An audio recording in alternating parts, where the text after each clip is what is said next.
আজকেরও শ্রী মায়ের এক ঘটনা উন্মোচিত হবে।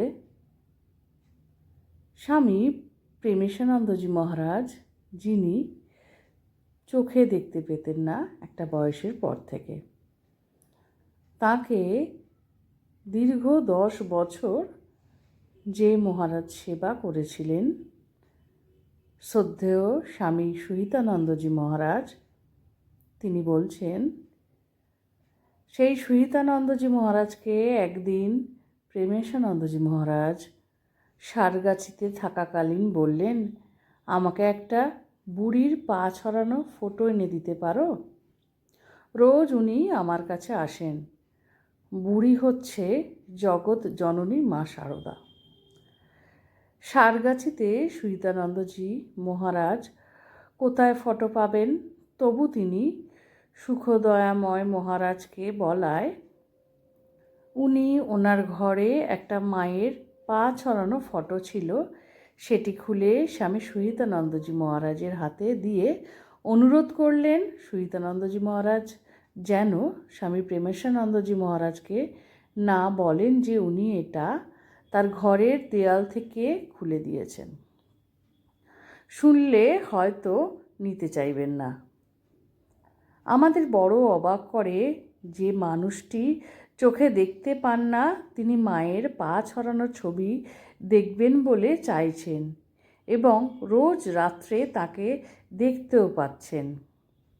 আমরা এর পরবর্তীকালে দেখি স্বামী গম্ভীরানন্দজি মহারাজ, যিনি মায়ের সব থেকে প্রামাণ্য গ্রন্থটি জগৎকে উপহার দিলেন, তিনি চোখে দেখতে পেতেন না, অথচ এই রকম একটি বই মায়ের দর্শন ছাড়া লেখা সম্ভব নয়। বইয়ের প্রতিটি পৃষ্ঠা, প্রতিটি ঘটনা যেন তিনি মাকে দর্শন করে লিখেছেন।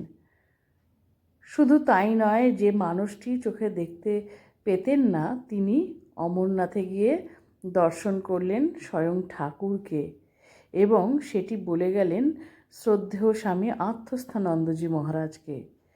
স্বামী গম্ভীরানন্দজি মহারাজ এবং স্বামী আত্মস্থানন্দজি মহারাজ শ্রী শ্রী ঠাকুরের ডাইরেক্ট ডিসাইপেলের শিষ্য। স্বামী গম্ভীরানন্দজি মহারাজ ছিলেন শ্রদ্ধেয় স্বামী শিবানন্দজি মহারাজের সন্তান, আর স্বামী আত্মস্থানন্দজি মহারাজ ছিলেন শ্রদ্ধেয় বিজ্ঞানানন্দজি মহারাজের সন্তান। মায়ের সন্তান স্বামী প্রেমেশানন্দজি মহারাজের সঙ্গে আমার না হলেও আমার সৌভাগ্য হয়েছিল। তিনি 10টা বছর স্বামী প্রেমেশানন্দজি মহারাজের সেবা করলেন খুব কাছ থেকে, সেই স্বামী সুহিতানন্দজি মহারাজের সঙ্গ করা। সর্বোপরি যিনি লিখেছেন এই তথ্যগুলি, তিনি বলছেন, সর্বোপরি বলি যে চোখ দিয়ে স্বামী গম্ভীরানন্দজি মহারাজ মাকে দর্শন করে অপূর্ব মায়ের বইটি লিখেছেন। যে চোখ দিয়ে মহারাজ অমরনাথে গিয়ে স্বয়ং ঠাকুরকে দর্শন করলেন, সেই চোখ দিয়ে তিনি আমার স্কুল জীবনে মন্ত্র দীক্ষা দিয়ে আমার মানব জীবন ধন্য করলেন। লিখেছেন মধুমিতা ঘোষ। মধুমিতাদি, আপনাকে অনেক অনেক ধন্যবাদ।